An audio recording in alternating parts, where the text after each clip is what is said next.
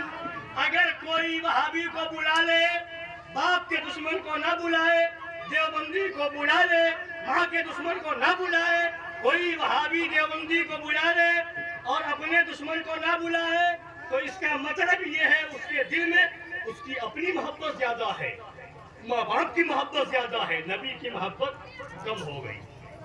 معاذ اللہ، تو ایمان کہاں رہا؟ ایمان کہاں رہا؟ اور ایمان اسی کا نام ہے کہ سب سے پہلے سب سے زیادہ نبی کی محبت ہو، ایمان اسی کا نام ہے۔ اس لیے ایمان بچانا ہے تو ان وہابیوں سے بچنا ہوگا، دور رہنا ہوگا۔ ایمان نبی کی تعظیم کا نام ہے، ایمان نبی کی محبت سب سے بڑھ کے ہو، اس کا نام ہے۔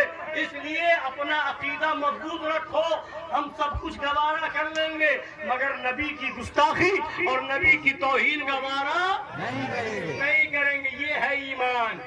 تو ایمان کے لالے پڑے ہیں اور سنت مستحب فرض کی باتیں ہو رہی ہیں۔ پہلے ایمان صحیح ہوگا تب نماز قبول ہوگی، ایمان صحیح ہوگا تو روزہ قبول ہوگا، ایمان صحیح ہوگا تو حج قبول ہوگا، ایمان صحیح ہوگا تو زکوٰۃ قبول ہوگی، ایمان صحیح ہوگا تو داڑھی رکھنا کام آئے گا۔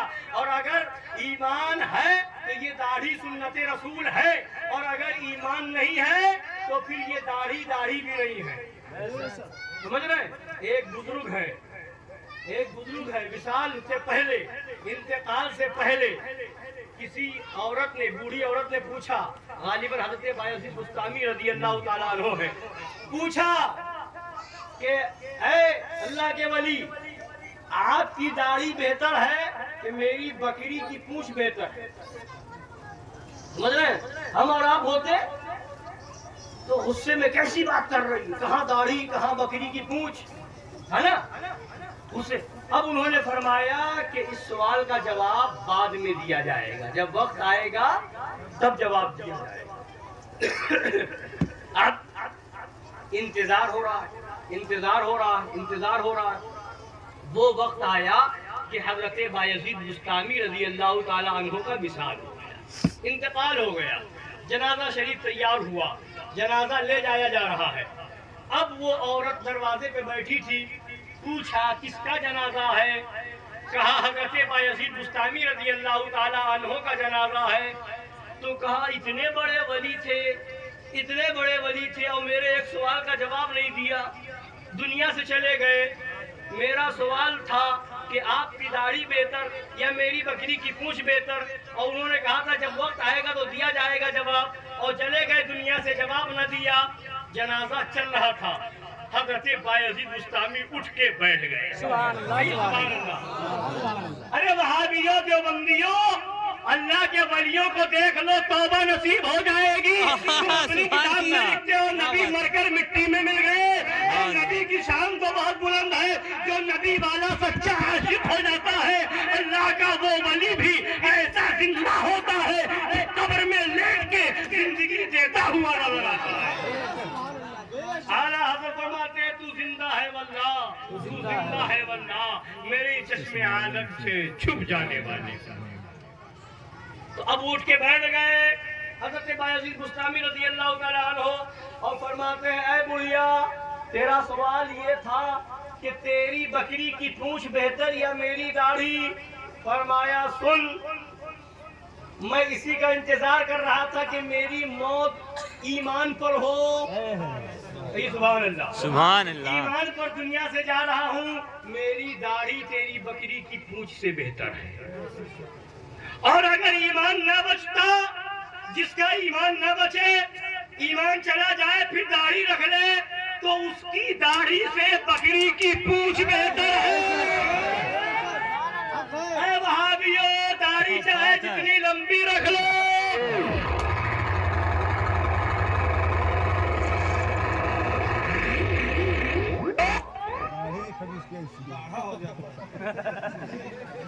تمہارا مائک کیوں گھبرا رہا ہے؟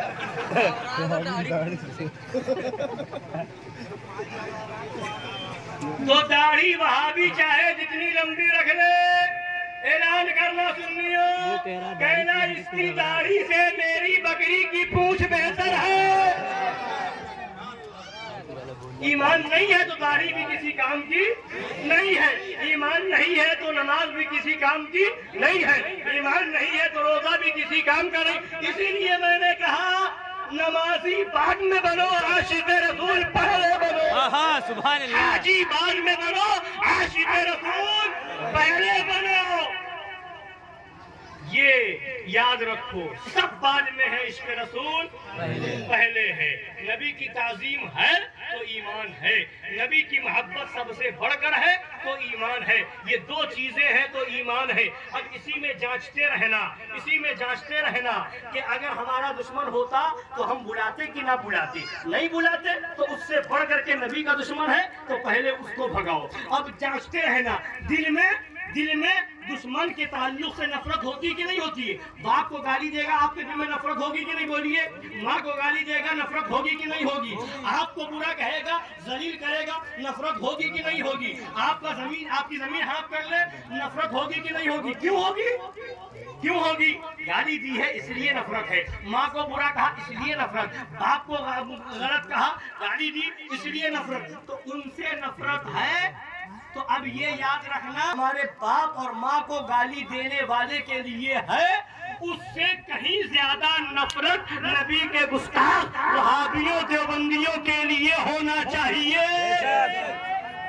جتنی زیادہ نفرت وہابیوں کے لیے ہوگی اتنی ہی زیادہ نبی کی محبت ہوگی، اتنا ہی پکی سنی ہوگے، جتنا پکا عقیدہ ہوگا، جتنی زیادہ محبت ہوگی دل میں وہابیوں سے اتنی ہی نفرت ہوگی۔ اور اتنی نفرت کرو وہابیوں سے نبی کی محبت کی بنیاد پر کہ شادی میں ہو تو اعلان ہو کہ تجھ سے، اور شادی سے کیا مطلب وہابی دور ہو، عقیدہ ہو تو اعلان ہو تجھ سے، اور عقیدہ سے کیا مطلب وہابی دور ہو۔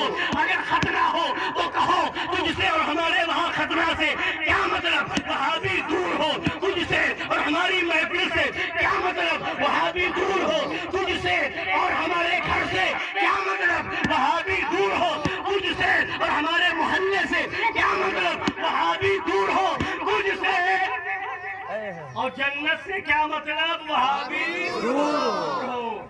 اس لیے کہ ہم رسول اللہ کے، جنت رسول اللہ کی۔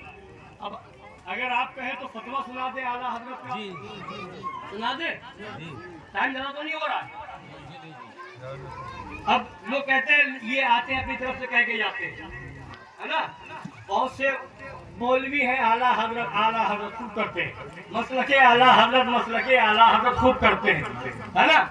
مگر اعلیٰ حضرت کا فتویٰ کیا ہے؟ وہ کچھ سناتے ہیں، کچھ ہضم کر جاتے ہیں، اور اپنے مطلب کی سنا لیتے ہیں۔ جہاں یہ ہوگا کہ لوگ برا مان جائیں گے بس اس کو چھپا لیتے ہیں۔ مگر الحمدللہ خانقاہ حشمتیہ پیلی بھیت شریف کا یہ اعلان ہے کہ تم اپنے مزاج کے مطابق نہیں بلکہ نبی کے گستاخوں کا رد پہلے کرو، وہ فتویٰ پہلے سناؤ جس سے لوگوں کا ایمان بچے، بے شک، ہے نا؟ تو اعلیٰ حضرت سرکار سے سوال ہوا، سرکار اعلیٰ حضرت سوال ہوا کہ اگر ایک طرف دیوبندی ہے، شیعہ ہے، دوسری طرف سنی لڑکا ہے، یا لڑکی سنی ہے اور لڑکا دیوبندی یا شیعہ ہے، تو نکاح ہو سکتا ہے کہ نہیں ہو سکتا؟ تو اعلیٰ حضرت نے جو جواب دیا، بہت لمبا جواب دیا، بہت دلیلیں دی ہیں، اسی میں سے ایک جواب میں آپ کو سناتا ہوں، بس ایک جواب۔ فرماتے ہیں، حدیث پاک سنیے، فرماتے ہیں اَيُحِبُّ أَحَدُكُمْ أَن تَكُونَ كَرِيمَتُهُ فِرَاشَ كَلْبٍ وَكَرِيهْتُمُوهُ۔ کیا تم میں کسی کو پسند آتا ہے کہ اس کی بیٹی یا بہن کسی کتے کے نیچے بچھے؟ تم اسے بہت برا جانو گے، ہے نا؟ اسے بہت برا سمجھو گے کہ کوئی بیٹی یا بہن جو ہے کسی کتے کے ساتھ جا کر کے سوئے تو برا ہے، بہت برا سمجھو گے۔ اب آگے سنیے، فرماتے ہیں سنیوں اگر سنی ہو تو بگوش سنو، اگر سنی ہو تو بہت اچھے سے کان سے سنو، ليس لنا مثل السوء التي صارت فراش مبتدع كالتي كانت فراش الكلب. ہمارے لیے بری مثل نہیں جو عورت کسی بد مذہب کی جورو بنی، وہ ایسی ہی ہے جیسے کسی کتے کے تصرف میں آئی. جو عورت کسی بد مذہب کی جورو بنی، یعنی وہابی سے رشتہ ہوا، دیوبندی سے ہوا، شیعہ سے ہوا، رافضی سے ہوا، قادیانی سے ہوا، اگر یہ نکاح ہوگا تو نکاح ہوا ہی نہیں، اور جو اس کے ساتھ گئی تو ایسے ہی ہے جیسے کتے کے ساتھ جا کر کے سوئی، ہے نا. اور فرماتے ہیں اعلیٰ حضرت اب اتنا معلوم کرنا رہا کہ بد مذہب کتا ہے یا نہیں. فرماتے ہاں ضرور ہے، بلکہ کتے سے بھی بدتر و ناپاک تر. کتا فاسق نہیں، اور یہ وہابی اصل دین و مذہب میں فاسق ہے. کتے پر عذاب نہیں، قیامت کے دن جہنم میں کتا نہیں ڈالا جائے گا، کوئی عذاب کتے پر نہیں، اور یہ عذاب شدید کا مستحق ہے. فرماتے میری نہ مانو، سید المرسلین صلی اللہ تعالی علیہ وآلہ آلہ وسلم کی حدیث مانو. نبی کی حدیث تو مانو گے؟ بولیے مانو گے؟ نبی کی حدیث. حضرت ابو امامہ باہلی رضی اللہ تعالیٰ عنہ راوی ہیں، رسول اللہ صلی اللہ علیہ وسلم فرماتے ہیں اصحاب البدع کلاب اہل النار. بد مذہبی والے جہنمیوں کے کتے ہیں. بد مذہب جو ہے جہنمیوں کے کتے ہیں. تو جو جہنمی ہونا خود کتنا بدتر ہونا، پھر جہنمی کا جو کتا ہوگا وہ کتنا بدتر ہوگا. تو یہ وہابی ہو، یہ دیوبندی ہو، شیعہ ہو، کہ رافضی ہو، کہ قادیانی ہو، جو بد مذہب ہے، یہ حدیث کہہ رہی ہے، نبی کا فرمان ہے کہ وہ جہنمیوں کے کتے ہیں. تو جو جہنمیوں کا کتا ہوگا وہ کیا آپ کے گھر پہ آئے تو آپ کو اچھا لگے گا کہ آپ اسے اپنے گھر بلائیں گے، اس کے وہاں جائیں گے، اس سے رشتہ کریں گے، اس کے تعلق جوڑیں گے؟ نہیں، جو نبی کا ہوگا وہ ہمارا ہوگا، اور جو نبی کا نہیں وہ ہمارا نہیں. ان وہابیوں دیوبندیوں نے کوئی ہماری زمین پہ قبضہ نہیں کیا ہے، ہمارے خاندان کو گالی نہیں دی ہے. یہی جھگڑا ہے کہ ان کی کتابوں میں نبی کی توہینیں موجود ہیں، نبی کو اپنی طرح کہتے ہیں معاذ اللہ. یہ لکھا کہ نبی سے بھی امتی عمل میں بڑھ جاتے ہیں معاذ اللہ، معاذ اللہ. یہ لکھا کہ نبی مر کر مٹی میں مل گئے. یہ لکھا کہ نبی اپنی بیٹی فاطمہ کو جہنم سے نہیں بچا سکتے، معاذ اللہ، معاذ اللہ. یہ ان کی کتابوں میں لکھا ہے. یہاں تک کہ ان کتابوں میں لکھا کہ شیطان کا علم نبی کے علم سے زیادہ ہے، معاذ اللہ، معاذ اللہ. یہ ان وہابیوں کی کتاب میں ہے، ان دیوبندیوں کے عقیدے میں ہے. اس لیے ان سے ہوشیار رہیں، اپنا ایمان بچائیں، اپنا عقیدہ بچائیں. سن لیجئے، قبر میں کوئی کسی کے ساتھ نہیں جاتا. ہماری قبر میں ہم جائیں گے، آپ اپنی قبر میں جائیں گے. ہر ایک کو اپنا حساب دینا ہے. اور اگر انشاءاللہ ایمان لے کر کے گئے، نبی کی محبت میں گئے، کوئی نہیں آئے گا مگر مدینے کا تاجدار قبر میں آئے گا. سبحان نبی فرمائیں گے اے میرا عاشق گھبراتا کیوں ہے؟ وہ باپ تھا جس نے چھوڑ دیا، وہ ماں تھی جس نے چھوڑ دیا، وہ بھائی تھا جس نے چھوڑ دیا، وہ رشتہ دار تھا جس نے چھوڑ دیا، اور میں تیرا نبی ہوں جو قبر میں آ گیا. بے شک سبحان نبی آئیں گے، گھبرانے کی ضرورت نہیں ہے. انشاءاللہ ایمان والا ہوگا، سچا عاشق ہوگا. نبی فرمائیں گے فرشتوں کیا پوچھتے ہو؟ یہ تو میرا عاشق ہے، یہ تو پڑھتا تھا مصطفیٰ جان رحمت پہ لاکھوں سلام، شمع بزم ہدایت پہ لاکھوں سلام، شہر یار ارم تاجدار حرم، نو بہار شفاعت پہ لاکھوں سلام. تو اس لیے نبی قبر میں نبی آئیں گے، اور میدان محشر میں باپ بیٹے سے بھاگتا ہوگا، بیٹی ماں سے بھاگتی ہوگی، کوئی کسی کے کام نہیں آئے گا. وہاں پر بھی اگر شفاعت کے لیے کوئی ذات ہوگی تو وہ مدینے کے تاجدار ہوں گے. سب کہیں گے اذهبوا الى غیری، نبی فرمائیں گے انا لہا، انا لہا، آؤ میں ہوں شفاعت کے لیے. اس لیے یہاں کی نہیں، قبر کی فکر کرو اور میدان محشر کی فکر کرو. اگر شفاعت چاہیے تو نبی سے محبت کرو. اگر جام کوثر پینا ہے تو نبی سے محبت کرو. پل صراط سے آسانی سے گزرنا ہے تو نبی سے محبت کرو. اور جنت میں جانا ہے تو نبی سے محبت کرو. یہی مین چیز ہے، یہی اصل چیز ہے. اصل کا وقت بھی ہو رہا ہے. اب میں اپنی بات مکمل کرتا ہوں. اللہ تعالی ہم سب کو حق پر رکھے، حق پر زندگی عطا فرمائے، ایمان پر، عشق رسول پر زندگی عطا فرمائے، اسی پر خاتمہ بالخیر نصیب فرمائے. آمین. وما علینا الا البلاغ المبین. اب اس جو ہے نکاح ہو جائے. بیٹھیے بیٹھیے آپ لوگ بیٹھے.